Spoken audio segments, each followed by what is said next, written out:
नई उम्मीदें, नए सपने और एक नई शुरुआत, क्योंकि हर सुबह लेकर आती है अवसर अपार। और morning power pack prime time show नया सवेरा में हम अंतर्राष्ट्रीय, राष्ट्रीय खेल जगत और साथ ही साथ जो खेल जगत से जुड़ी खबरें हैं उन पर डालते हैं यहाँ नज़र। मेरे साथ है मेरी सहयोगी, आज 1 घंटे मेरा साथ देंगी संध्या। सुप्रभात आंचल, और हमारे नया सवेरा के सभी दर्शकों को भी सुप्रभात। तो जिस तरह से आंचल ने बताया कि नया सवेरा से के माध्यम से हम आपको देश और दुनिया की तमाम बड़ी खबरों से अपडेट करेंगे, साथ ही साथ आपको बताएंगे कि आखिर आप पार्टी के सत्येंद्र जैन पर क्यों कसा जा रहा है शिकंजा। साथ ही साथ आपको लिए चलेंगे झारखंड के रांची भी, और यहाँ की अपडेट भी आपके साथ करेंगे साझा, क्योंकि यहाँ पर भी बहुत कुछ हो रहा है। यानी कि छात्रों का जो प्रदर्शन और आंदोलन है वो अभी कम होता हुआ भी नजर नहीं आ रहा है। इसके साथ साथ खेल जगत की दुनिया में भी आपको लेकर के चलेंगे, क्योंकि कई सारे मैच हो रहे हैं और भारतीय खिलाड़ियों का कहीं ना कहीं दमखम भी नजर आ रहा है। क्यों आंचल? बिल्कुल, और अखबारों को देखकर आप समझ गए होंगे कि कुछ खास सुर्खियां हम आपके लिए समेट कर लाए हैं। और साथ ही बात होगी एक भारत से जुड़ी हुई कि किस तरह से एक दिन एक उत्सव, जब हम लगातार जो भारत के अलग अलग राज्य हैं वहाँ पर किस तरह के जो त्यौहार मनाए जाते हैं उनसे जुड़ी जानकारी भी आपके साथ साझा करते हैं। और साथ ही साथ पर्सनल फाइनेंस, यानी किस तरह से आप अपनी निवेश को संतुलित, संरक्षित कर सकते हैं, ये तमाम टिप्स भी हम करते हैं साझा। लेकिन आइए सबसे पहले डालते हैं नजर इस वक्त की प्रमुख सुर्खियां यानी कि हेडलाइंस की तरफ।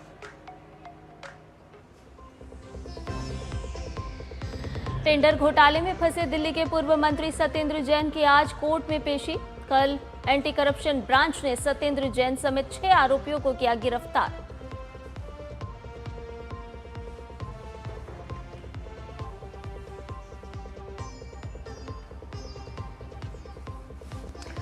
भर्ती परीक्षाओं की सीआईडी जांच के आधार पर झारखंड सरकार ने रद्द की 44 परीक्षा। बीजेपी नेता बाबूलाल मरांडी ने जेपीएससी और जेएसएससी गड़बड़ी मामले में सोरेन की चुप्पी पर उठाए सवाल।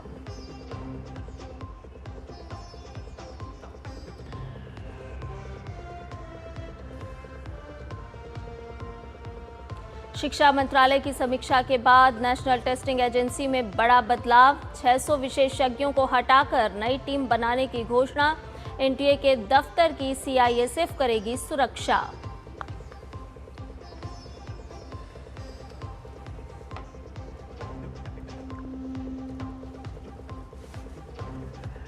यूपी जापान के बीच निवेश साझेदारी को नई रफ्तार। 200 से अधिक जापानी कारोबारी पहुंचे भारत। केंद्रीय मंत्री पीयूष गोयल और सीएम योगी ने किया जापानी गवर्नर का स्वागत।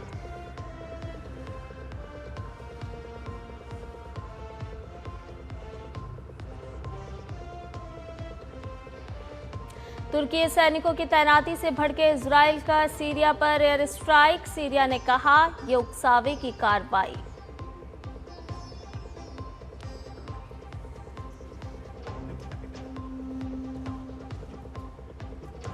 और खेल की खबरों में 16 साल बाद पुरुष हॉकी विश्व कप में आज भारत और पाकिस्तान होंगे आमने सामने। भारत को जीत या ड्रॉ की दरकार।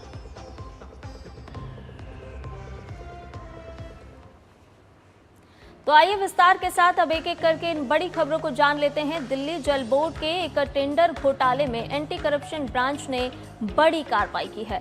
कल आम आदमी पार्टी के नेता और दिल्ली के पूर्व मंत्री सत्येंद्र जैन समेत 6 लोगों को गिरफ्तार किया गया। सत्येंद्र जैन को गिरफ्तारी के बाद मेडिकल के लिए अरुणा आसिफ अली अस्पताल ले जाया गया। फिलहाल सभी आरोपी एसीबी के दफ्तर में हैं। और अब आज सभी की कोर्ट में पेशी होगी। जानकारी के मुताबिक सुबह करीब 11 बजे राउज एवेन्यू कोर्ट में सभी आरोपियों को एसीबी पेश करेगी। ये टेंटेटिव टाइम है, और एसीबी की कोशिश अब होगी क्या कि सभी को अपनी कस्टडी में लिया जाए ताकि उनसे पूछताछ हो। और जो ये 6 आरोपी जिनकी गिरफ्तारी हुई है, क्या है उनकी भूमिका इस पूरे मामले में, उससे जुड़े तथ्य सामने आए। ईडी मनी लॉन्ड्रिंग मामले में जमानत पर बाहर आने के करीब 22 महीने बाद हुई दूसरे मामले में ये गिरफ्तारी है। ये बात हम सत्येंद्र जैन की कर रहे हैं। पहले भी वो 18 महीने जेल में काट चुके हैं। सत्येंद्र जैन अक्टूबर 2024 में जमानत मिलने के बाद तिहाड़ जेल से बाहर आए थे। डिसप्रपोर्शनेट एसेट्स में जो मनी लॉन्ड्रिंग का मामला रहा था उनके खिलाफ, वहां पर भी कथित अनियमितताएं पाई गई थी कैश को लेकर। उस वजह से कई महीनों उन्हें जेल की हवा खानी पड़ी थी। और ऐसे में अब एसटीपी का जो टेंडर है, जहां मिली भगत सामने आई, मिली भगत के कई तथ्य सामने आए हैं कि किस तरह से एक ही कंपनी को फायदा पहुंचाने के लिए कई तरह के तकनीकी बदलाव किए गए और टेंडर की गोपनीय जो शर्तें हैं उनको पहले ही साझा कर दिया गया था।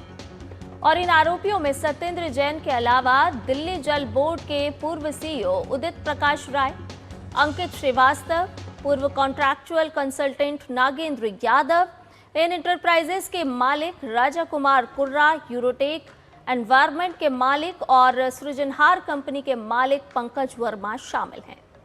अब एसीबी के मुताबिक इस केस में टेंडर की शर्तों में कथित हेरफेर तो हुआ ही है, साथ ही आपराधिक साजिश के भी आरोप हैं। 11 मई 2024 को एफआईआर दर्ज हुई जिसमें भ्रष्टाचार निवारण अधिनियम और आईपीसी की कई धाराएं लगाई गई थी। एजेंसी ने टेंडर प्रक्रिया और संबंधित अधिकारियों की जो भूमिका है और निजी कंपनियों के साथ उनके कथित साठगांठ से जुड़े जो तमाम पहलू है वो उसकी जांच कर रही है, यानी कि ये जो तमाम केंद्र बिंदु हैं इस पर एसीबी जांच कर रही है।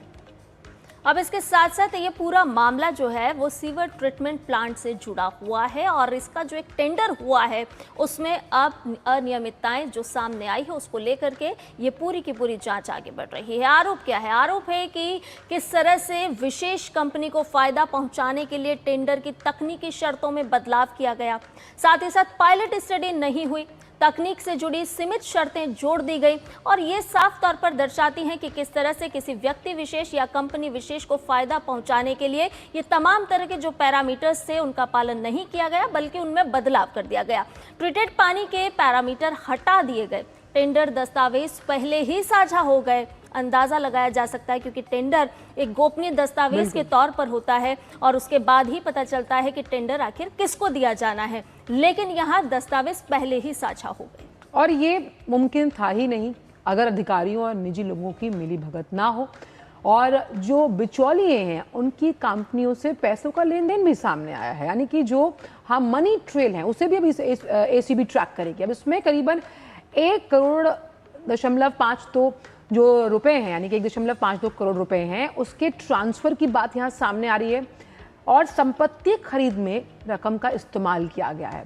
अब इससे हुआ ये कि आपका और हमारा जो टैक्स का पैसा है, यानी कि सरकारी खजाने पर अतिरिक्त बोझ आया जिसका कहीं ना कहीं खामियाजा जरूर तौर पर जब आप सरकार दिल्ली पर राज कर रही थी तो उसका खामियाजा आम टैक्स पेयर ने भी भुगता होगा। और अब इससे हुआ क्या, क्योंकि जब आप टेंडर खोलते हैं तो कई कंपनीज उसके लिए बोली लगाती हैं तो प्रतिस्पर्धा जो थी यानी कि कॉम्पिटिटिवनेस को खत्म ही कर दिया गया जिससे कि सिर्फ और सिर्फ एक ही कंपनी को फायदा। और सत्येंद्र जैन की अगर बात की जाए तो इससे पहले भी वो जेल जा चुके हैं, मामला वहां पर भी कथित अनियमितताओं से जुड़ा था और जेल के अंदर से उनकी कई ऐसी तस्वीरें भी सामने आई थी जो देखने लायक थी, जिसके बाद उनका विवादों से नाता और गहरा गया था। बिल्कुल, और भारतीय जनता पार्टी ने इस ताज़ा मामले को लेकर के भी पूरी आम आदमी पार्टी को घेर लिया है, यानी कि एक बार फिर भारतीय जनता पार्टी यहां पर सक्रिय होती हुई नजर आ रही है। किस तरह से आम आदमी पार्टी जब दिल्ली में सत्ता में थी तो किस तरह से घोटालों की एक लंबी फहरिस्त लगातार सामने आई है। केजरीवाल जो बार बार माफी मांगते थे, मैं यमुना जी को साफ करने के लिए मुझे 5 साल चाहिए, मैं अभी नहीं कर पाया, मुझे माफ कर दो, अगले 5 साल दे दो। 2020 में फिर इन्होंने 5 साल मांगे, माफी मांगी दिल्ली की जनता से।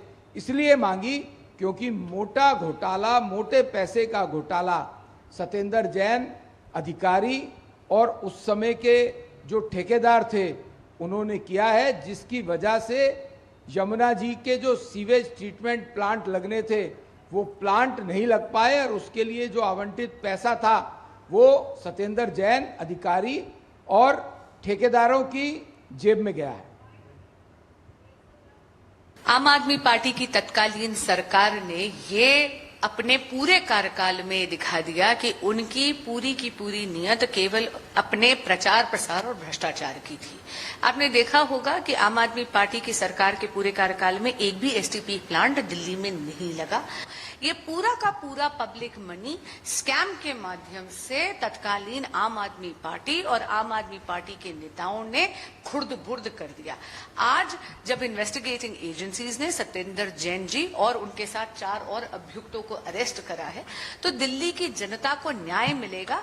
ये एक बार पुनः एक आशा की किरण जनता के जहन में जरूर जगी है। और ताज़ा अपडेट ले लेते हैं इसी खबर पर। हमारे साथ जुड़ गए हमारे संवाददाता मोहित शुक्ला। मोहित, हमने देखा कि आम आदमी पार्टी जब दिल्ली में सत्ता में थी तो आबकारी घोटाला, जल घोटाला, एसटीपी घोटाला, शिक्षा घोटाला, अब कुछ बचता है क्या? एक घोटाला जिसका नाम आप और जिक्र करना भूल गई, वो था शराब घोटाला। तो ये कई सारे ऐसे घोटाले हैं जिसकी एक लंबी चौड़ी फहरिस्त है। साल 2024 में इस पूरे मामले में एसीबी मुकदमा दर्ज करती है और मुकदमा दर्ज करने के बाद आप देखिए कि लगातार सत्येंद्र जैन की मुश्किलें बढ़ती हुई नजर आ रही है। 872 दिन जेल में रहने के बाद उनको बेल मिलती है और वापस 669 दिन के बाद एक बार फिर से सत्येंद्र जैन अब जेल की सलाखों के पीछे जाते हुए नजर आ रहे हैं। इस पूरे मामले में देखिए कितनी तेजी से घटनाक्रम बदलता है। एसीबी को जानकारी मिलती है, विजिलेंस की रिपोर्ट के बाद इसमें एसीबी मुकदमा दर्ज करती है और अब जो जानकारी सामने निकल कर आ रही है कि आप समझिए कि लगभग 1,52,00,000 की रिश्वत इस पूरे मामले में, इस पूरे टेंडर घोटाले के तहत दी गई, जिस पैसे से दिल्ली में जगह जगह प्रॉपर्टियां खरीदी गई, चाहे वो तत्कालीन उस समय दिल्ली जल बोर्ड के सीईओ हो या फिर वो 5 दूसरे आरोपी हो, सत्येंद्र जैन की बात हो, हर किसी की भूमिका इसमें अब एसीबी खंगाल रही है। यही वजह है कि इसमें गिरफ्तारी होने के बाद उनका अरोड़ा आसिफ अली अस्पताल में मेडिकल कराया गया। रात भर सिविल लाइन स्थित जो एसीबी का दफ्तर है वहां सारे आरोपियों को रखा गया और अब सुबह 11 बजे दिल्ली के राउस एवेन्यू कोर्ट में इन सभी को पेश किया जाएगा। उसके बाद फिर आगे की रिमांड ली जाएगी, पूछताछ होगी, इसमें कड़ियां खंगाली जाएंगी, कड़ियां जोड़ी जाएंगी, क्योंकि जब कई सारी चीजें खंगाल के सामने आएंगी उसके बाद कड़ी से कड़ी जुड़ेगी, फिर वो हथकड़ी की तरफ बढ़ेगी। तो यही वजह है कि अब सत्येंद्र जैन की मुश्किलें बढ़ती हुई नजर आ रही हैं। आम आदमी पार्टी के एक तमाम नेता, आप किसी भी नेता का जिक्र कर लीजिए, चाहे वो सत्येंद्र जैन हो, मनीष सिसोदिया हो, अरविंद केजरीवाल हो या फिर संजय सिंह हो, तमाम ऐसे नेता हैं, लगभग सभी बड़े नेता एक एक करके जेल गए। तो यही वजह है कि सत्येंद्र जैन के बाद अब दूसरे भी नेताओं को ये डर सताने लगा है कि जो आम आदमी पार्टी के शासनकाल में 10 साल में गड़बड़ियां हुई हैं, कहीं ऐसा तो नहीं फिर दोबारा से ये जिन वापस निकल कर आ जाए, दोबारा से ये जानकारी मिलनी शुरू हो जाए, दोबारा से शिकायतें का ऐसा अंबार लग जाए कि जिसमें एसीबी को, ईडी को या फिर दूसरी एजेंसियों को कुछ ऐसी जानकारी मिले ये जो इनके लिए मुश्किलात खड़े कर सकती है। यही वजह है कि अब अरविंद केजरीवाल हो, संजय सिंह हो, मनीष सिसोदिया हो, इन सभी ने इस पूरे मामले को पॉलिटिकल वेंडेटा करार दिया है। लेकिन एजेंसी के हाथ में कुछ ना कुछ ऐसा बड़ा लगा है जिसके बाद ये गिरफ्तारी की गई है और अब इसमें आगे की जानकारियां जुटाई जा रही हैं। फिलहाल कई सारे महत्वपूर्ण सबूत एजेंसियों के पास हैं, जिसके बाद अब कहीं ना कहीं सत्येंद्र जैन की मुश्किलें बढ़ती हुई नजर आ रही हैं। मोहित, ये बहुत कन्वीनियंट होता है कि जब किसी पर कार्रवाई की जाती है तो वो यही कहता है कि ये पॉलिटिकली मोटिवेटेड है और इस तरह से किया गया है। लेकिन सवाल ये कि जो 6 आरोपी जिनकी गिरफ्तारी हुई है उनकी भूमिका इस पूरे प्रकरण में किस तरह से रही है, क्योंकि सत्येंद्र जैन के अगर इतिहास को उठाकर देखें तो कथित अनियमितताओं के मामले में वो पहले भी 18 महीने की जेल काट चुके हैं। बिल्कुल, मैं उसी का जिक्र कर रहा हूं कि वो पहले भी जेल जा चुके हैं। वहां पे उनका मालिश वाला वीडियो हर किसी ने देखा, किस तरीके से वहां पर वो ऐशो आराम कर रहे थे, कैसे वो सारी चीजें, वो उस पर हालांकि बाद में कार्रवाई भी हुई। ये तमाम चीजें पहले ही हम देख चुके हैं, वो फ्रेम में आ चुकी है।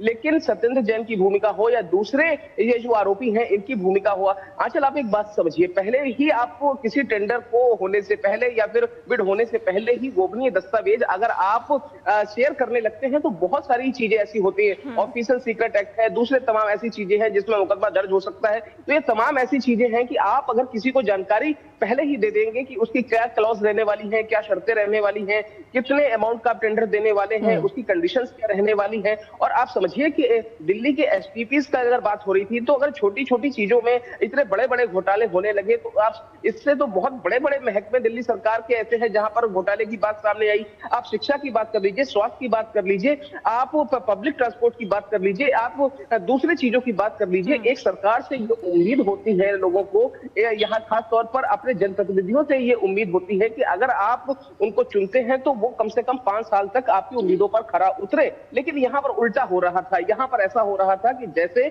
उम्मीदें सिर्फ और सिर्फ ये जो आरोपी है, ये जो टेंडर लेने वाले हैं, उनकी उम्मीदों पर खरा उतरा जा रहा था। और दिल्ली सरकार के तमाम मंत्री उस समय हम देख रहे हैं, एक एक करके सबका इतिहास रहा है। लेकिन खास तौर पर आप सत्येंद्र जैन की बात करें, उन आरोपियों की बात करें तो एक मिला जुला एक सिंडिकेट ऐसा लग रहा था कि चल रहा था, जिसके तहत ये पूरी बंदरबाट हुआ।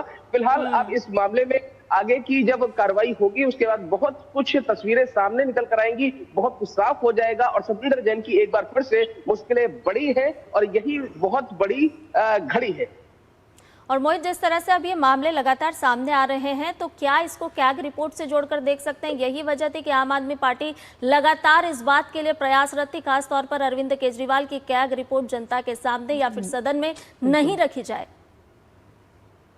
देखिए, जब मौजूदा सरकार यानी कि मैं रेखा सरकार का जिक्र कर रहा हूं, जब रेखा सरकार ने उनका जो पहला जब सत्ता में आने के बाद पहला जो विधानसभा का सत्र हुआ था, तो उस वक्त ही हमने देखा कि किस तरीके से एक के बाद एक तकरीबन 8 से 9 कैग रिपोर्टें आई जिसमें इन सभी चीजों का जिक्र हुआ और बिजली विभाग से भी जुड़ी हुई कई सारी अनियमितताएं उस समय आई, स्वास्थ्य से भी जुड़ी हुई अनियमितताएं उस समय सामने आई। लेकिन यही वजह है कि कैग रिपोर्ट के समय आपने देखा कि किस तरीके से उस समय सदन के अंदर हो हल्ला हंगामा हो रहा था, किसी भी कैग रिपोर्ट पर खुलकर चर्चा नहीं होने दी गई। उस समय जो विपक्ष के विधायक थे, वो तत्कालीन जो उस समय के विधायक थे वो भाग गए। आपने कुलदीप कुमार को देखा होगा, आपने आतिशी को देखा होगा, तमाम ऐसे नेता थे जो सदन नहीं चलने दे रहे थे। इस बार भी आप समझिए कि सदन में कैग रिपोर्ट रखने की बात सामने आई थी, लेकिन इस बार भी सत्र हो हल्ला हंगामे की भेंट चढ़ गया। लेकिन अब बहुत सारी ऐसी चीजें हैं जिनको आप काफी देर तक छुपा नहीं सकते, क्योंकि सत्य छुपता नहीं है। हाँ ठीक है, सत्य पराजित भी नहीं हो सकता,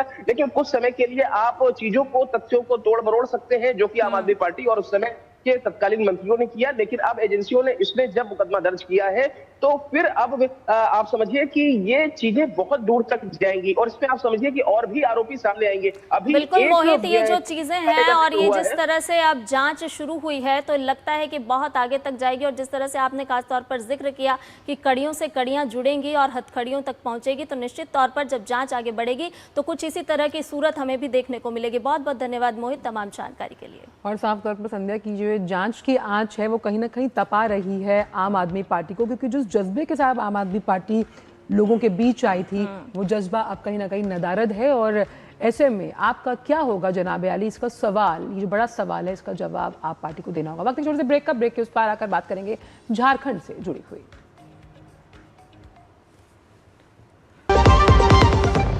हिंग देना, वो वाली MDH की सुपर हीट। जिन्होंने यूज किया है वो जानते हैं असली हींग का स्वाद। MDH सुपर हीट, शुद्धता का असली तड़का। असली मसाले सच सच MDH। आम्ही शुभेंदु अधिकारी 9 मई 2026 को पश्चिम बंगाल के इतिहास में एक नए अध्याय की शुरुआत हुई। 100 दिनों में पश्चिम बंगाल सरकार ने 8 स्तंभों को आधार बनाकर काम किया। उन 8 स्तंभों में से एक है समृद्धि। राज्य सरकार के कई फैसलों से उद्योग में जगी नई उम्मीद की किरण, विकास का दायरा हर क्षेत्र तक पहुंचा। ग्रामीण कनेक्टिविटी को मजबूत करने के लिए नई सड़कों और बुनियादी ढांचे का निर्माण। सुंदरबन में 212 बुनियादी ढांचा परियोजनाएं पूरी हुई। राज्य के जल मार्गों पर 10 आधुनिक जेटी शुरू किए गए।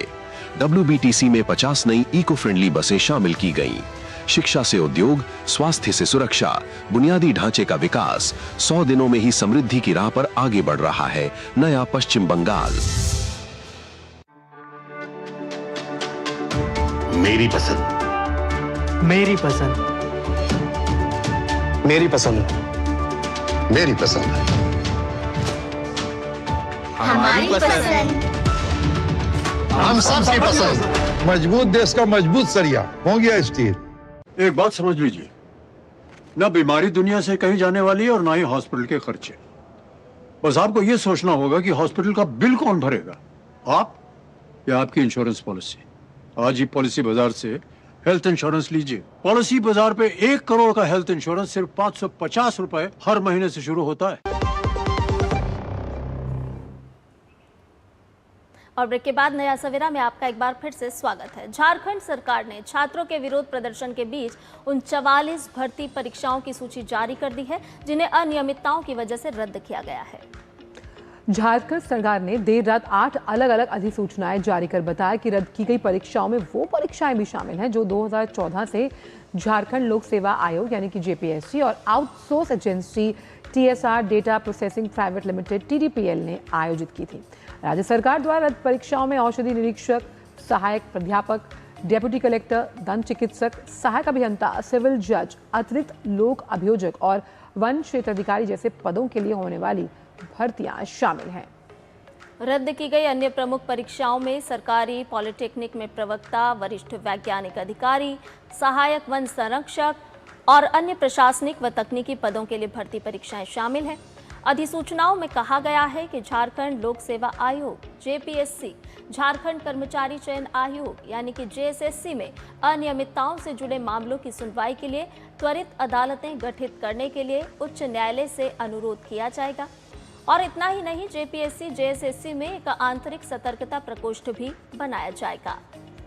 सरकार ने कहा कि इसके अलावा भारतीय प्रशासनिक सेवा के वरिष्ठ अधिकारी अमिताभ कौशल की अध्यक्षता में जेपीएससी जेएसएससी में सुधार के लिए बनाई गई समिति 2 महीनों में उसे अपनी रिपोर्ट सौंपने वाली है। वहीं बीजेपी लगातार सोरेन सरकार पर हमलावर है। बाबूलाल मरांडी ने कहा कि जेपीएससी और जेएसएससी भर्ती परीक्षाओं में हुई धांधली को कुछ मोहरों की गिरफ्तारी तक सीमित करना असली सवाल से भागना है। सीजीएल, सहायक आचार्य, शिक्षक भर्ती समेत पिछले वर्षों की अनेक परीक्षाओं में यदि बार बार अनियमितताओं और पेपर लीक के आरोप सामने आए हैं तो ये किसी एक व्यक्ति की करतूत तो नहीं बल्कि पूरी भर्ती व्यवस्था की विश्वसनीयता पर गंभीर सवाल है। मरांडी ने चिंता जताई कि छोटे खिलाड़ियों को पकड़कर अगर बड़े खिलाड़ियों तक पहुंचने की कोशिश नहीं हुई तो कार्रवाई जो है वो सिर्फ एक दिखावा बनकर रह जाएगी। उन्होंने फिर कहा, जरूरत है निष्पक्ष सीबीआई जांच की ताकि ये साफ हो पाए कि नौकरियों के इस कथित खेल में पैसा किसने लिया, व्यवस्था किसने बिगाड़ी और संरक्षण आखिरकार किसने दिया है।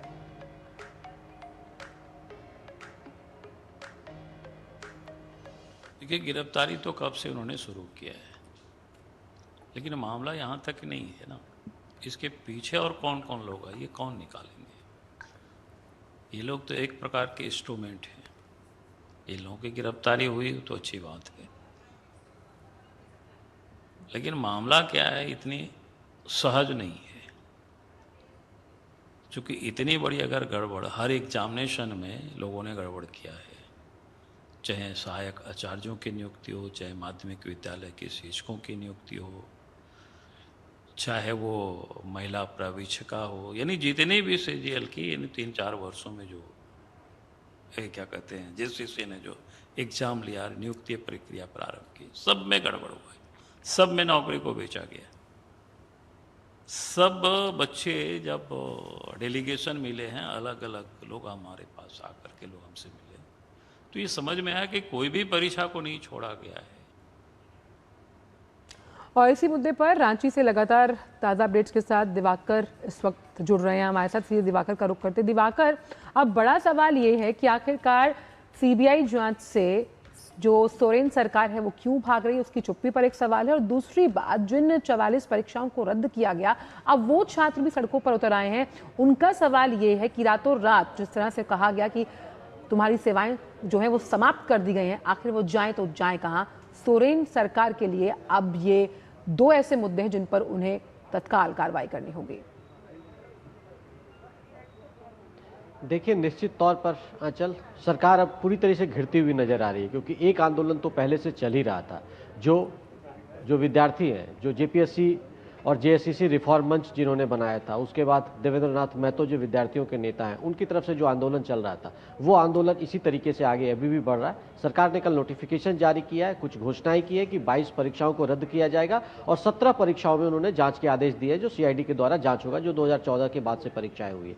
तो ये तमाम तरह की कार्रवाई सरकार की ओर से हुई है, लेकिन छात्रों को इस कार्रवाई पर भरोसा इसलिए नहीं है कि जो छात्र हैं वो ये मांग कर रहे हैं कि ये विज्ञापन ही रद्द होना चाहिए, क्योंकि जो बच्चे इसमें क्वालिफाई कर गए हैं, जो पैसे देकर नौकरी पा चुके हैं, वो फिर कोर्ट चले जाएंगे और कोर्ट से वो स्टे ले लेंगे, तो उनकी जो मांग है वो पूरी नहीं हो पाएगी। इसलिए जो विद्यार्थी हैं जेपीएससी जेएसएससी रिफॉर्म मंच के, वो लगातार ये मांग कर रहे हैं कि अभी भी इस मामले की सीबीआई जांच होनी चाहिए, क्योंकि सीआईडी के जरिए मामले की लीपापोती करने की कोशिश होगी। दूसरी बात यह है कि जिन अभ्यर्थियों, जैसे सीजीएल का एक सबसे बड़ा मामला है जिसकी बात हो रही थी, जेएसएससी सीजीएल परीक्षा, उनकी नियुक्ति जो है लास्ट दिसंबर, पिछले साल दिसंबर में उनकी नियुक्ति हुई है उन अभ्यर्थियों की। वो करीब 500 के आसपास कैंडिडेट्स हैं। वो सभी के सभी जो प्रोजेक्ट बिल्डिंग है, यहाँ का सचिवालय जिसे बोलते हैं, वो वहाँ पर आकर वो परसों रात से ही डटे हुए हैं। कल शाम में इन लोगों ने भी कैंडल मार्च निकाला, टॉर्च लाइट निकाला ताकि सरकार तक अपनी बात पहुंचा सके। लेकिन अब जो हम कह सकते हैं कि छात्रों में आक्रोश सिर्फ एक तरफ नहीं है, दूसरे तरफ है, जिनकी नौकरियां जा रही है वो भी अब आक्रोश में है। तो इस तरह की तमाम तरह की चीजें निकलकर सामने अब आ रही है। लेकिन एक तस्वीर आपको दिखाते हैं कि अब ये आंदोलन किस तरीके से आगे बढ़ेगा। जो छात्र समूह जो लगातार 25 दिन और 26 दिन से हड़ताल पर है, अनिश्चितकालीन हड़ताल पर है, उनके कुछ साथी अभी भी भूख हड़ताल पर है। देखिए हमारे साथ राहुल क्रांति है। राहुल जी, किस तरीके से आपके अनिश्चितकालीन हड़ताल को तोड़ाने का प्रयास हुआ? आपका आरोप है कि आपने भूख हड़ताल नहीं तोड़ा, लेकिन जबरदस्ती आपको ग्लूकोज और जूस पिलाया गया। कैसे अब आंदोलन आपका सरवाइव करेगा? सीएम आवास का घेराव करेंगे या नहीं करेंगे? देखिए, निश्चित तौर पर हम लोग अभी भी वेट कर रहे हैं कि माननीय मुख्यमंत्री जी सीबीआई जांच का आदेश देवें। चूँकि जब वो साफ सुथरा हैं तो उनको सीबीआई जांच का आदेश देना चाहिए। और माननीय मुख्यमंत्री जी वाकई में साफ सुथरा हैं। उनके कुछ मंत्री लोग इस भ्रष्टाचार में शामिल हैं। इस कारण से है कि सीबीआई जांच का सहमति नहीं बना पा रहे हैं। लेकिन माननीय मुख्यमंत्री जी को अपने माथे पर कलंक नहीं लेना चाहिए, चाहे उनके दाहिने हाथ का मंत्री क्यों न हो, उनके सहयोगी मंत्री क्यों न हो जो इसमें शामिल हैं। कैसे बढ़ेगा? क्योंकि दूसरा जो छात्र समूह है जिनकी नौकरी गई है, उनके साथ भी लोगों की सिंपैथी बढ़ रही है। उनके आंदोलन में भी कल लोग, काफी संख्या में लोग पहुंचे थे। तो कैसे आप लोग अब सर्वाइव करें? जो लोग गलत तरीके से गए हैं, जो लोग घूस दे करके गए हैं, उन लोग भी तो भाई अपना नौकरी बचाने के लिए हर संभव कोशिश करेगा ही। लेकिन गलत होता है। गलत का आज या 10 दिन के बाद, 10 साल के बाद उसको ख़त्म होना ही था, क्योंकि वो गलत तरीके से आए थे। अगर गलत तरीका से नहीं आए होते तो आज उनका नौकरी नहीं जाता। आप लोगों ने 18 तारीख तक आज तक के लिए अल्टीमेटम दिया था सरकार को कि अगर सरकार आज सीबीआई तक फैसला नहीं लेती है तो 20 तारीख को हम सीएम आवास का घेराव करेंगे। क्या ये स्टैंड कर रहा है या आप लोग कुछ और इस पर रणनीति बना रहे हैं? रणनीति बन रहा है और निश्चित रूप से आज हम लोग निर्णय भी ले लेंगे। और 11-12 बजे के आसपास हम लोग का प्रेस कॉन्फ्रेंस होगा, जिसमें है सो जिक्र कर दिया जाएगा कि सीएम हाउस का घेराव 20 को करना है। उस पर हम लोग सहमति बना रहे हैं और आज फाइनली रूप से है सो प्रेस कॉन्फ्रेंस करके बताया जाएगा। और छात्र सभी जिला से एक्टिव हैं। हर जिला में मेरा कार्यक्रम चल रहा है। हर जिला में पुतला दहन का भी कार्यक्रम हुआ और मुख्यमंत्री आवास के घेराव पर भी है सो जैसे ही हम लोग का प्रेस कॉन्फ्रेंस होगा सारा भीड़ भी आ जाए। सवाल राहुल जी, अब आपकी कितनी मांगे बच गई है जो सरकार ने नहीं मांगी है? हमारी मांग पारदर्शिता के लिए हमको सीबीआई जांच से सभी परीक्षाओं में, जितने भी परीक्षाओं को माननीय मुख्यमंत्री जी रद्द किए हैं और न्यायिक जांच का आदेश दिए हैं, वो सबका सीबीआई से जांच होगा तो बातें सामने आएंगे कि इसमें कौन बड़ी मछली शामिल है, किसने सेटिंग गेटिंग का काम शुरू करवाया था, कौन कमीशन फिक्स किया था। माने असली मुजरिम पकड़ा जाना चाहिए और उसको सजा होना चाहिए। और जैसा कि जेपीएससी के पूर्व सदस्य अनिमा हंसदा ने सीआईडी को बताया है, उसमें मंत्री लोग फंसते हुए नजर आ रहे हैं। सुदीप कुमार सोनू का नाम आया है। सबसे बड़ा समझिए कि सेटिंगबाज वही है और उनका जांच जब सीबीआई से होगा तब जाकर के वो पकड़ में आएंगे। चूंकि वो सरकार में हैं, मंत्री हैं, सीआईडी उन पर कोई विशेष कार्रवाई नहीं करने वाली है। और दिवाकर कुछ इसी तरह की बात बाबूलाल मरांडी ने भी कही। उन्होंने भी कहा कि कोई एक व्यक्ति की संलिप्तता तो इस पूरे बड़े मामले में नहीं हो सकती, बल्कि ये पूरी बड़ी की बड़ी चेन है। यानी कि पूरे सरगना के तौर पर किस तरह से काम किया जा रहा था और छात्रों को ठगा जा रहा था। हालांकि देखना होगा कि अब विभिन्न मोर्चों पर जो सोरेन सरकार घिरी है तो इसका रास्ता अब किस तरह से वो निकालते हुए नजर आती है। फिलहाल के लिए दिवाकर आपका बहुत बहुत धन्यवाद। और ये बात करते हैं नीट यूजी पेपर लीक की, जिसके बाद से सुर्खियों में आए नेशनल टेस्टिंग एजेंसी में अब बड़ा बदलाव होने जा रहा है। एनटीए की परीक्षाओं को सुरक्षित और पारदर्शी तरीके से कराने की दिशा में शिक्षा मंत्री प्रहलाद जोशी ने हाल ही में एनटीए की समीक्षा बैठक में परीक्षा के सुचारू संचालन के लिए सभी जरूरी सुरक्षा और बुनियादी सुविधाएं सुनिश्चित करने के निर्देश दिए हैं। और इसके बाद परीक्षा टीम में बदलाव करते हुए 600 विशेषज्ञों को हटाकर नए विशेषज्ञों को जोड़ा जा रहा है। प्रश्न पत्रों की जांच और समीक्षा को मजबूत करने के लिए 4 स्तरीय प्रश्न पत्र जांच प्रणाली लागू की जाएगी। अगले 2 से 3 सप्ताह में 20 से 25 अधिकारियों की नियुक्ति की जाएगी, जबकि आगे की जो भर्तियां हैं वो योजना की भी समीक्षा होगी। इसके साथ ही एनटीए के कार्यालयों को नए परिसर में युद्ध स्तर पर शिफ्ट किया जा रहा है। सुरक्षा व्यवस्था को मजबूत करने के लिए नए परिसर में सीआईएसएफ की टीमें तैनात की जाएंगी। सरकार का जोर परीक्षा प्रक्रिया को ज्यादा से ज्यादा सुरक्षित, पारदर्शी और भरोसेमंद बनाने पर है। खबर उत्तर प्रदेश से, जहां जापानी निवेश को बढ़ावा देने के लिए यूपी जापान इन्वेस्टमेंट मीट 2026 का आगाज हो गया। नई दिल्ली में सीएम योगी आदित्यनाथ और केंद्रीय मंत्री पीयूष गोयल ने यामानाशी के गवर्नर कोटारो नागासाकी की अगुवाई में पहुंचे 200 से ज्यादा जापानी निवेशकों और सीईओज का स्वागत किया है। मुख्यमंत्री योगी आदित्यनाथ ने प्रधानमंत्री नरेंद्र मोदी के प्रयासों की सराहना करते हुए कहा कि भारत जापान संबंध नई ऊंचाइयों पर पहुंचे हैं। उन्होंने बताया कि फरवरी 2026 में जापान और यामानाशी दौरे के दौरान निवेश को लेकर चर्चा हुई थी। ऑटोमोबाइल, हाइड्रोजन एनर्जी समेत कई क्षेत्रों में यूपी में निवेश की अपार संभावनाएं हैं। 18 से 23 अगस्त तक चलने वाले कार्यक्रम में 21 अगस्त को लखनऊ में मुख्य इन्वेस्टमेंट मीट होगी। इसमें manufacturing, semiconductor, green energy, digital infrastructure और स्किल डेवलपमेंट जैसे विभिन्न क्षेत्रों में सहयोग पर फोकस रहेगा।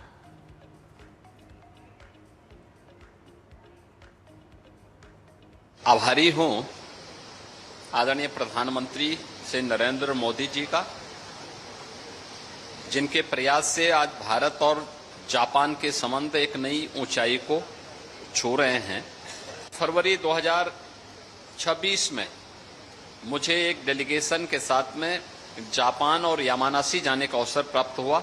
उस समय हमने यामानाशी और जापान में जिन मुद्दों पे चर्चा की थी, ऑटोमोबाइल के सेक्टर में, हाइड्रोजन एनर्जी के सेक्टर में, और उसी बात को लेकर के 200 से अधिक investor, industry leaders, CEOs Yamanashi के माननीय गवर्नर के नेतृत्व में दिल्ली में पहुंचा है। और वक्त छोटे से ब्रेक का है, आप देखते रहिए डीडी न्यूज।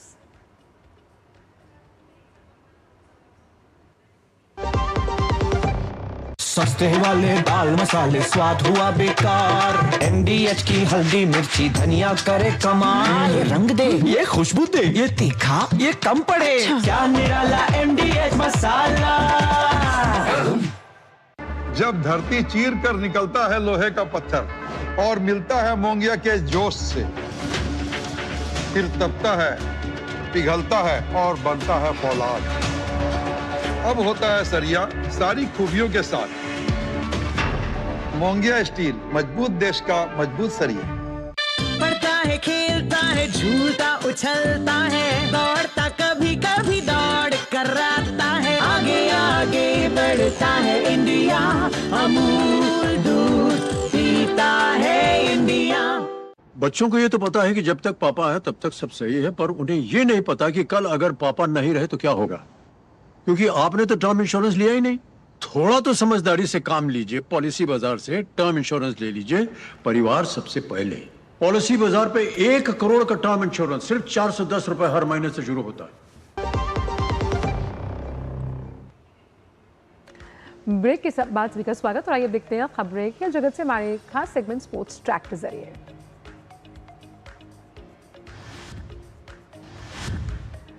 पुरुष हॉकी विश्व कप में आज भारत का सामना पाकिस्तान से होगा। भारत को इस मुकाबले में चिर प्रतिद्वंद्वी पाकिस्तान को हराना होगा या कम से कम ड्रॉ खेलना होगा। भारत पाकिस्तान वर्ल्ड कप में आखिरी बार 16 साल पहले दिल्ली के मेजर ध्यानचंद नेशनल स्टेडियम पर भिड़े थे, जब राजपाल सिंह की कप्तानी वाली मेजबान टीम ने 4-1 से जीत दर्ज की थी। पहले मैच में वेल्स को 3-1 से हराने के बाद दुनिया के तीसरे नंबर की टीम इंग्लैंड के खिलाफ भारत को हार का सामना करना पड़ा था। अब पूल डी में इंग्लैंड शीर्ष पर रहकर दूसरे दौर में पहुंच गया है। भारत 1 जीत और 1 हार के बाद 3 अंक हैं उसके पास, जबकि पाकिस्तान 1 अंक लेकर तीसरे स्थान पर है। पाकिस्तान अगर हारता है तो बाहर होगा, जबकि वेल्स को अगले दौर में जाने के लिए इंग्लैंड को काफ़ी बड़े अंतर से हराना होगा, क्योंकि भारत का गोल औसत उससे बेहतर है। वो 16 साल बाद भारत और पाकिस्तान आमने सामने, और ये भिड़ंत काफ़ी रोमांचक होने वाली है। और इसी पर बात करने के लिए हमारे साथ हमारी संवाददाता सुचित्रा इस वक्त मौजूद है। सुचित्रा, आज भारत को जीत या ड्रॉ की दरकार है और 16 साल बाद एक बार फिर चिर प्रतिद्वंदी भारत और पाकिस्तान एक दूसरे के आमने सामने हॉकी में।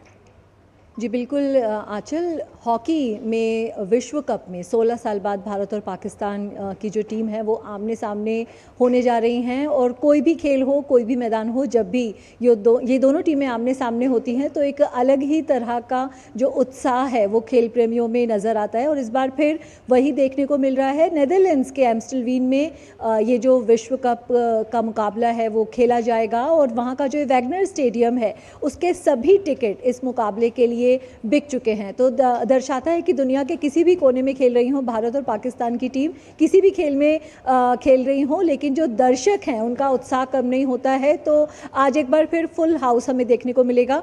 जहां तक इस मुकाबले की बात है तो जैसा कि हमें क्रिकेट के खेल में देखने को मिलता है, हॉकी के खेल में भी वही जो स्थिति है हमें नज़र आती है कि एक वक्त था कि जब दोनों टीमों के बीच में कांटे की टक्कर देखने को मिलती थी, लेकिन पिछले कुछ समय में जिस तरह से क्रिकेट में भारत ने अपना जो वर्चस्व है वो स्थापित किया है और अब जब भी दोनों टीमें आमने सामने होती हैं तो काफ़ी प्रेडिक्टेबल सा हो गया है रिजल्ट कि भारत ही जीतेगा। तो हॉकी के खेल में भी पिछले कुछ समय में यही देखने को मिला है। पाकिस्तान में जो हॉकी का स्तर है वो लगातार नीचे जा रहा है, चाहे उनके एडमिनिस्ट्रेटिव कारण हो, चाहे टीम पॉलिटिक्स हो। जो पाकिस्तान है वो हॉकी विश्व कप की सफलतम टीम है, 4 बार वो विश्व कप जीत चुकी है, लेकिन पिछले कुछ समय से लगातार उनका जो प्रदर्शन का ग्राफ है वो नीचे गया है।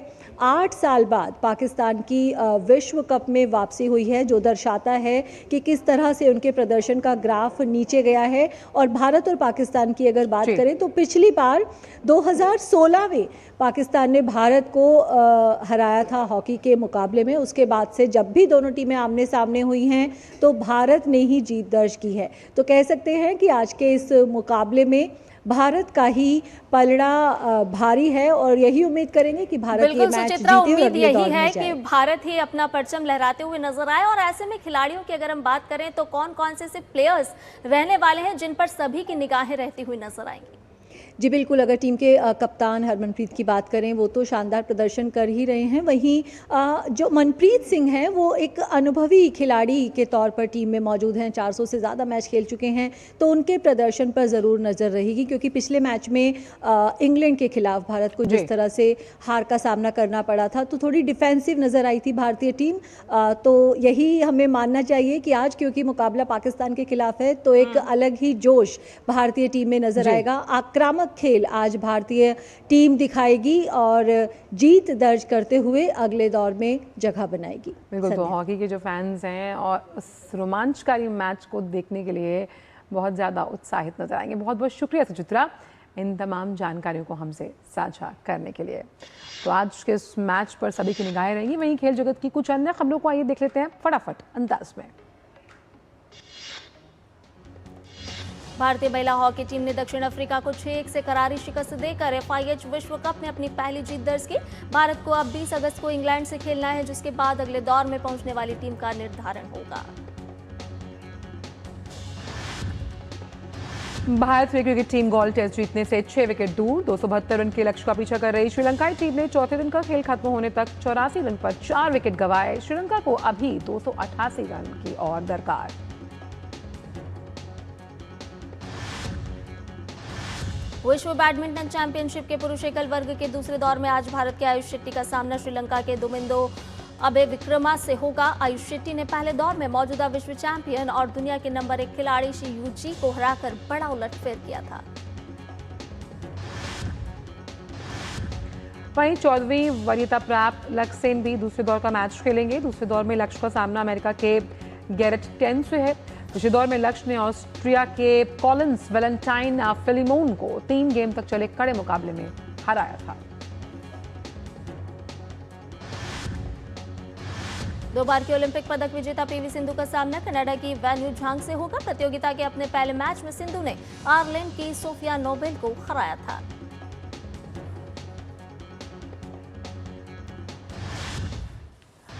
और स्पोर्ट्स ट्रैक के बाद अब वक्त चला है समाचार पत्रों में छपी प्रमुख दिलचस्प खबरों को आपके साथ साझा करने का प्रेस रिपोर्ट के जरिए। और पहली खबर हम ले रहे हैं हिंदुस्तान से, जो कि ऑटोमोबाइल सेक्टर से जुड़ी हुई है।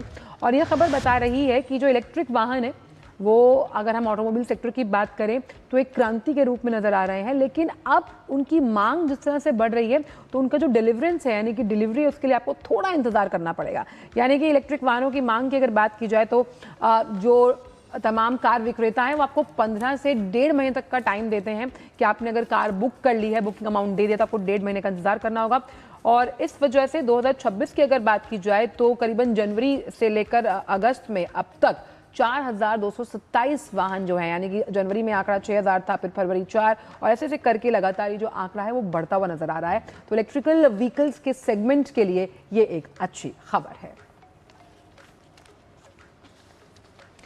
दूसरी खबर देख लेते हैं संध्या के पास क्या है। बिल्कुल, दूसरी खबर है, आपको बता दें कि बाल यौन शोषण पर मेटा को 2 टूक कहा गया है और कानून तोड़ा तो फिर खैर नहीं। आपको बता दें कि सूचना प्रौद्योगिकी मंत्रालय के सूत्रों के हवाले से आज ये खबर प्रकाशित की गई है जो साफ तौर पर बता रही है कि मेटा के साथ सरकार की सख्त बातचीत के बाद बच्चों के यौन शोषण से जुड़े कंटेंट के मामलों में कार्रवाई और संवेदनशीलता बढ़ी है। तो समय कम है, इसीलिए अखबारों की सुर्खियों से ये खबरें हम आपके लिए समेट कर लाए हैं। लेकिन अब आइए अखबारों की दुनिया से अब आपको लिए चलते हैं कि दुनिया भर में क्या कुछ खास हो रहा है, वर्ल्ड वॉच के नजरिए से एक बार देखते हैं। तो इजरायल ने सीरिया के उत्तर पश्चिमी इदलिब प्रांत में अबू दुहूर एयरबेस पर हवाई हमले किए हैं। इजरायल का कहना है कि कार्रवाई बेस पर तुर्की सैनिकों की तैनाती को रोकने के लिए की गई। जानकारी के अनुसार 8 हमले एयरबेस के रनवे पर हुए जिससे नुकसान तो हुआ लेकिन कोई हताहत नहीं हुई। इजरायली प्रधानमंत्री नेतन्याहू ने अपने कार्यालय से कहा कि तुर्की सीरिया बेस पर अपने सैनिकों की तैनाती की इजाजत देकर सुरक्षा मामलों पर बनी सहमति का उल्लंघन करने की कगार पर था। इसी को लेकर इजरायल ने सीरिया को बार बार चेतावनी दी। ऐसी तैनाती उसकी सुरक्षा के लिए खतरा पैदा करेगी, लेकिन सीरिया नहीं माना, जिसके बाद इजरायल ने यह कार्रवाई कर दी। वहीं सीरिया ने इस कार्रवाई की कड़ी निंदा की। विदेश मंत्री असद अल शिबानी ने इन हमलों को गैर जरूरी उकसावा और सीरिया की संप्रभुता का उल्लंघन बताया। उन्होंने चेतावनी दी कि इससे क्षेत्रीय और वैश्विक स्थिरता को खतरा हो सकता है। तुर्की ने भी इजरायल के हमलों की कड़ी निंदा की है। तुर्की के विदेश मंत्रालय ने अंतर्राष्ट्रीय समुदाय से अपील की है कि वो इजरायल की सीरिया के खिलाफ बढ़ती आक्रामकता को रोकने के लिए निर्णायक कदम उठाए और अंतर्राष्ट्रीय कानून का उल्लंघन करने वाली कार्रवाइयों के लिए जवाबदेही भी तय करे। वहीं दक्षिण कोरिया और अमेरिका के बीच संयुक्त सैन्य अभ्यास शुक्रवार को खत्म हो जाएगा, जो पहले तय कार्यक्रम के अनुसार 27 अगस्त तक चलना था। सियोल की सेना ने खुद ये जानकारी दी। दक्षिण कोरिया के ज्वाइंट चीफ ऑफ स्टाफ ने आज एक बयान में कहा, हमने उल्ची फ्रीडम शील्ड यानी यूएफएस अभ्यास की अवधि को 17 से 21 तारीख तक करने का फैसला किया है। मिलिट्री अभ्यास में यह कटौती ट्रंप के उस आदेश के बाद की गई जिसमें उन्होंने उत्तर कोरियाई नेता किम जोंग उन के साथ अपने बहुत अच्छे संबंधों का हवाला देते हुए सालाना अभ्यास में अमेरिका की भागीदारी को कम करने को कहा था। आपको बता दें कि उत्तर कोरिया इन अभ्यासों की निंदा करता रहा है। वो इन अभ्यासों को खुद के खिलाफ दक्षिण कोरिया की युद्ध की तैयारी के तौर पर देखता है। और आइए जानते हैं अराउंड द वर्ल्ड फटाफट अंदाज में और बात करते हैं यहाँ पर यूक्रेन से जुड़ी हुई। यूक्रेन के उत्तर पूर्वी खार्किव क्षेत्र में एक गांव में रूसी मिसाइल हमले में 10 लोग मारे गए। हमले में 10 निजी इमारतें, दुकान और कम से कम 7 कारें क्षतिग्रस्त हुई।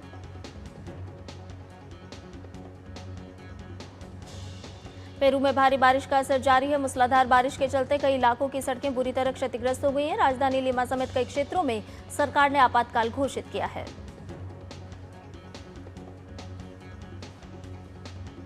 संयुक्त राष्ट्र ने पूर्वी कांगो में इबोला से निपटने वाली टीमों की सुरक्षा की अपील की। उत्तरी इटूरी प्रांत के अरू में इबोला मरीज को ले जा रही एम्बुलेंस पर हमला हुआ, चालक हुआ घायल और 3 एम्बुलेंस हुई क्षतिग्रस्त। ग्रीस के सिफनोस द्वीप पर एक हेलीकॉप्टर दुर्घटना में 3 लोगों की मौत हो गई। हेलीकॉप्टर उड़ान भरने के कुछ ही समय बाद दुर्घटनाग्रस्त हो गया। और अब बात आपकी पर्सनल फाइनेंस से जुड़ी हुई, तो यहाँ पर मनी मंत्र में क्या टिप हम आपके साथ साझा कर रहे हैं, आइए आपको बताते हैं। तो बात कर रहे हैं रियल एस्टेट इन्वेस्टमेंट ट्रस्ट में। और अगर आप भी निवेश का प्लान कर रहे हैं तो आज का मनी मंत्र आपके लिए है, जो आपको अलर्ट कर रहा है बहुत सी बातों का आप कैसे ध्यान रख सकते हैं। तो रीट्स में निवेश से पहले सावधान रहिए। निवेश से पहले जो उसकी वित्तीय रिपोर्ट है उसको ज़रूर पढ़ें कि इसका जो फाइनेंशियल हेल्थ है वो कैसा है। बहुत अधिक कर्ज वाली जो रीट्स हैं उनसे आपको सावधान रहना चाहिए, यानी कि जो उनकी बैलेंस शीट है वो कितनी ज़्यादा स्वस्थ है ये आपको देखना होगा। केवल ज़्यादा लाभांश देखकर निवेश ना करें कि आपको इतना ज़्यादा लाभ मिलेगा। उसमें और अलग अलग जो केंद्र बिंदु हैं उन पर भी ध्यान रखें, जिसमें रीट्स की कीमत और मूल्यांकन की तुलना करना बेहद ज़रूरी है। अपनी वित्तीय क्षमता यानी कि फाइनेंशियल गोल और आपका जो निवेश की अवधि यानी कि किस टर्म के अनुसार आप निवेश करना चाहते हैं, शॉर्ट टर्म गोल है, लॉन्ग टर्म गोल है, उसके जरिए आप निवेश कीजिए। केवल एक रीच में पूरा पैसा ना लगाएं, आपको पोर्टफोलियो का बाइफरकेशन इसमें रखना जरूरी है। आइए आगे बढ़ते हैं। तकनीक और साइंस की दुनिया में क्या है खास, आपको दिखाते हैं हमारे खास सेगमेंट टिकटॉक में। तो ऑस्ट्रेलिया के शोधकर्ताओं ने ग्रेट बैरियर रीफ की सेहत जांचने के लिए 30 साल से ज्यादा डेटा पर आधारित नया फ्रेमवर्क तैयार किया। ये फ्रेमवर्क समय के साथ कोरल रीफ के खराब होने को मापता है और अन्य शोधकर्ताओं को रीफ के हेल्थ चेक करने में मदद करता है। और इसका इस्तेमाल कोरल ब्लीचिंग, चक्रवात और बाढ़ जैसी गंभीर घटनाओं के रीफ पर पड़ने वाले असर को मापने के लिए किया जा सकता है। ग्रेट बैरियर रीफ ऑस्ट्रेलिया के उत्तर पूर्वी तट के पास प्रशांत महासागर में स्थित दुनिया की सबसे बड़ी प्रवाल भित्ति कोरल रीफ प्रणाली है। ये 2300 किलोमीटर से ज्यादा क्षेत्र में फैली है और इसमें 2900 से ज्यादा अलग अलग चट्टानों के साथ ही 900 द्वीप भी शामिल हैं। इसे अंतरिक्ष से भी देखा जा सकता है। तो टेक टॉक के बाद आइए अब नजर डालते हैं और देख लेते हैं एक दिन एक उत्सव में आज आपके लिए खास क्या है।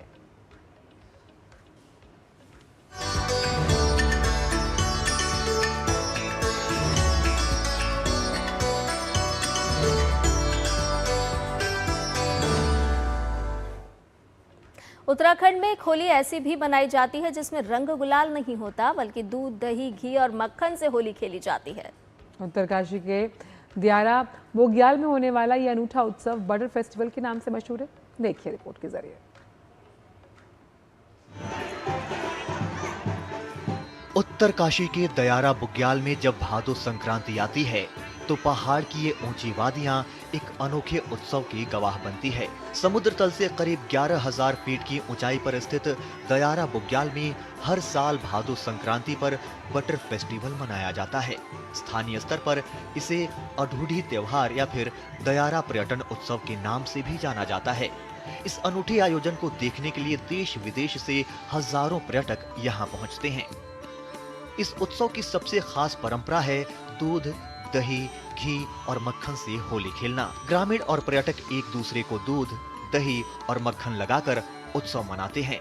ढोल नगाड़ों के साथ नाच गान होता है और रासो तांदे नृत्य उत्सव की रंगत को और बढ़ाता है। घंटों तक चलने वाली इस होली में हर कोई उत्साह के साथ शामिल होता है। हालांकि बटर फेस्टिवल सिर्फ उत्सव और होली खेलने तक सीमित नहीं है, बल्कि इसे मनाने के पीछे प्रकृति के प्रति कृतज्ञता की भावना भी जुड़ी हुई है।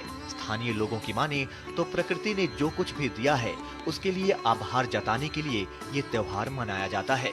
मॉनसून खत्म होने और ऊंचाई वाले इलाकों में ठंड बढ़ने से पहले मनाया जाने वाला ये उत्सव पशुपालक जीवन शैली से भी जुड़ा हुआ है।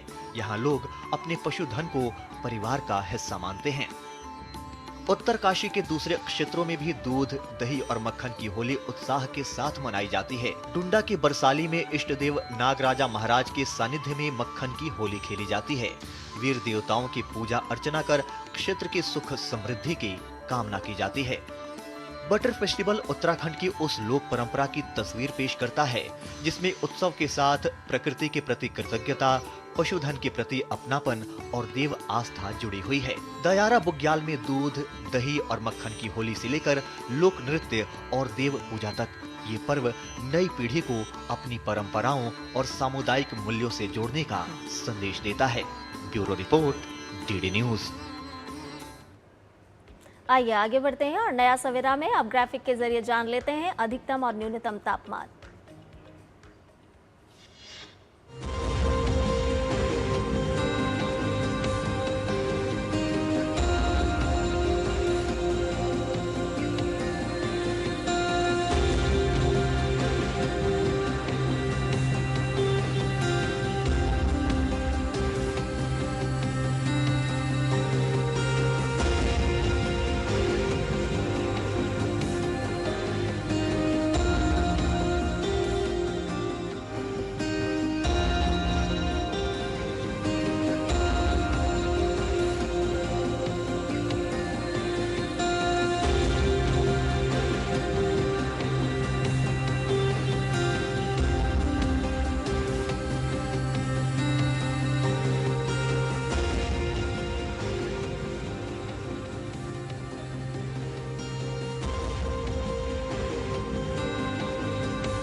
तो अलग अलग राज्यों का आपने जाना मौसम का हाल। इसके साथ ही नया सवेरा में अब वक्त हो चला है आप सभी से विदा लेने का, लेकिन जाने के साथ साथ हर बार की तरह खास झलकियों और दृश्यों के साथ आपको छोड़े जाएंगे। आपको ले चलते हैं दक्षिण भारत के केरलम, जहां ओणम के रंगों में सराबोर हर ओर खुशियां बिखरी हुई हैं और परंपराओं की मनमोहक छटा की इन विहंगम झलकियों का आप लीजिए आनंद चाय की चुस्कियों के साथ। हमें दीजिए अनुमति। नमस्कार।